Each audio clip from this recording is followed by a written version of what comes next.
आज हम एक और स्मॉल सेविंग स्कीम की बात करेंगे जो कि ना केवल यूनिक है पर प्रॉब्ली स्मॉल सेविंग स्कीम्स में से बेस्ट भी है।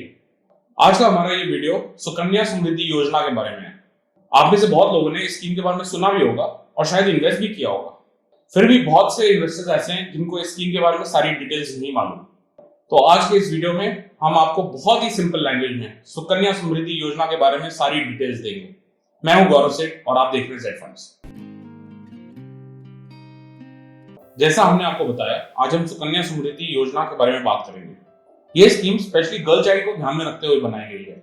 ये scheme prime minister Shri Narendra Modi ji के बेटी बचाओ बेटी पढ़ाओ कैंपेन का हिस्सा है और इस स्कीम को 2015 जनवरी में स्टार्ट किया गया था। तो चलिए देखते हैं आज के इस वीडियो में हम इस स्कीम के बारे में कौन से टॉपिक्स कवर करने वाले हैं। सबसे पहला, सुकन्या समृद्धि अकाउंट है क्या और इस अकाउंट में कौन इन्वेस्ट कर सकता है। दूसरा, इस अकाउंट के ऑपरेशनल फीचर्स क्या है। तीसरा, इस अकाउंट से रिटर्न्स कितने मिलेंगे। चौथा, इस अकाउंट से पैसा कब निकाल सकते हैं। पांचवा, इसके टैक्सेबिलिटी रूल्स क्या है। और सिक्स, लास्ट में हम देखेंगे कि इस अकाउंट में क्या हमें इन्वेस्ट करना चाहिए और अगर हाँ तो कैसे। आइए सबसे पहले समझते हैं कि सुकन्या समृद्धि योजना है क्या और इसमें कौन इन्वेस्ट कर सकता है। ये एक नॉर्मल सेविंग्स अकाउंट की तरह खुलने वाला ही अकाउंट है जो कि आप अपनी बेटी के नाम में खुलवा सकते हैं। ये अकाउंट आप किसी भी पोस्ट ऑफिस में या फिर सिलेक्टेड बैंक ब्रांचेस में खुलवा सकते हैं। इस अकाउंट को आप अपनी बेटी के नाम पर from the age of 0 till she attain the age of 10 खुलवा सकते हैं। यानी जब तक वो 10 की उम्र की नहीं हो जाती, you can get this account open. अगर आपकी 2 बेटियां हैं तो आप 2 अलग अकाउंट खुलवा सकते हैं। हाउएवर 2 से ज्यादा अकाउंट्स आप नहीं खुलवा सकते एक्सेप्ट इन द केस अगर आपकी ट्विंस या ट्रिपलेट्स हैं। एक और बात का ध्यान रहे कि आप एक बेटी के नाम पर एक ही अकाउंट खुलवा सकते हैं। You are not allowed to open 2 accounts in the same daughter's name. अब चलिए देखते हैं कि इस स्कीम के मेन फीचर्स क्या हैं। इस अकाउंट को आप अपने क्लोजेस्ट पोस्ट ऑफिस या बैंक ब्रांच में जाकर खुलवा सकते हैं। अकाउंट ओपन करवाने के लिए आपको कुछ डॉक्यूमेंट्स की जरूरत पड़ेगी, जैसे कि अकाउंट ओपनिंग फॉर्म, आपका आधार कार्ड, बेटी का आधार कार्ड, बेटी का पैन कार्ड। अब कुछ बैंक्स ने ऑनलाइन भी अकाउंट खुलना शुरू कर दिया है। एक बार अकाउंट खुल जाए तो इस अकाउंट में आप साल के 250 से लेके 1.5 लाख रुपए तक जमा करवा सकते हैं। ये हर साल का पैसा आपको 15 साल के लिए डालना होगा, यानी आपको मिनिमम 250 रुपए पर फाइनेंशियल ईयर तो इस अकाउंट में डालने ही पड़ेंगे और आप किसी भी साल 1.5 लाख रुपए से ज्यादा नहीं डाल सकते। अगर किसी कारण से आप किसी फाइनेंशियल ईयर में 250 रुपए भी नहीं डाल सकते तो आपका अकाउंट डीएक्टिवेट हो जाएगा। पर घबराइए मत, आपका पैसा सेफ है। आप अगले साल 50 रुपए की पेनल्टी भर के अपने अकाउंट को रीएक्टिवेट करवा सकते हैं। अब चलते हैं इस अकाउंट से मिलने वाले रिटर्न्स पर। सुकन्या समृद्धि योजना गवर्नमेंट ऑफ इंडिया की स्मॉल सेविंग स्कीम है। Just like the other small saving schemes, इसके भी रेट हर 3 महीने मिनिस्ट्री ऑफ फाइनेंस द्वारा तय किए जाते हैं।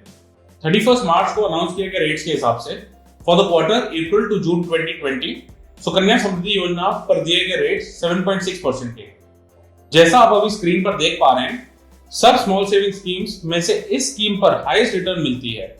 पीपीएफ के मुकाबले सुकन्या समृद्धि योजना पे हमेशा 0.5% रिटर्न ज्यादा ही मिलता है।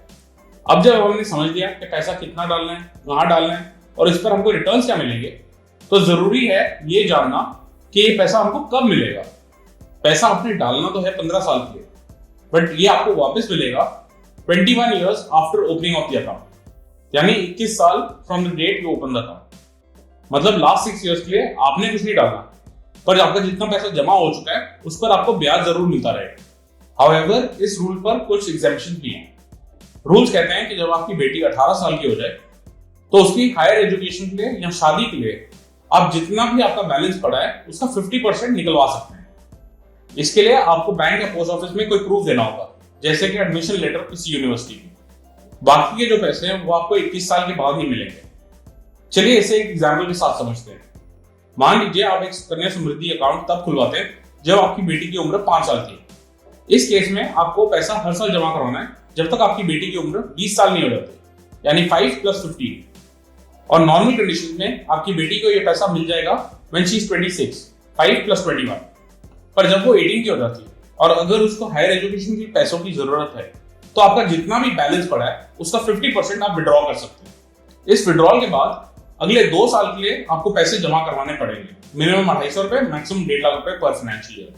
जब आपकी बेटी 26 की हो जाएगी तो जितना बैलेंस पड़ा रहेगा वो उसको मिल जाएगा।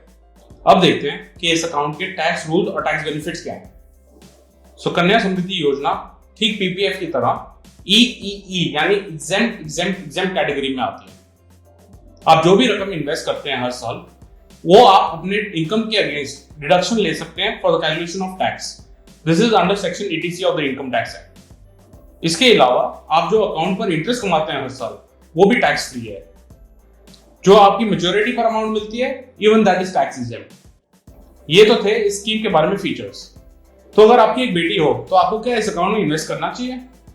हमारा मानना है कि इस अकाउंट में जरूर इन्वेस्ट करना चाहिए।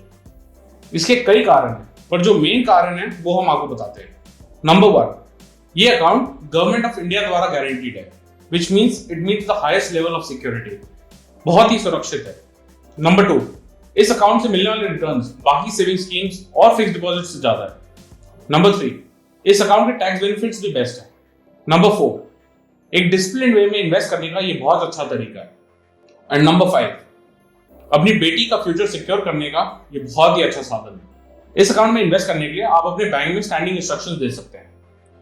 एक प्री डिसाइडेड डेट पर जितना भी पैसा आप जमा करवाना चाहते हैं वो आपके अकाउंट से कट जाएगा और आपकी बेटी के सुकन्या समृद्धि योजना अकाउंट में जमा हो जाएगा। ध्यान रहे, कोशिश कर इस डेट को 10 तारीख से पहले का रखें।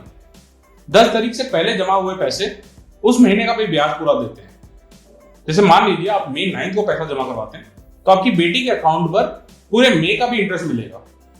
ऑन द अदर हैंड, अगर आप 11 मई को जमा करवाते हैं तो आपको मई का इंटरेस्ट नहीं, सीधा जून का मिलेगा। आई होप आपको ये वीडियो इन्फॉर्मेटिव लगी हो। Please do subscribe to our channel for more such videos. अगर आपके कोई भी कमेंट्स या क्वेरीज हो तो नीचे दिए गए कमेंट सेक्शन में लिखें या हमारे वेबसाइट zfunds.in पर लिखें। Thank you for watching Z Funds।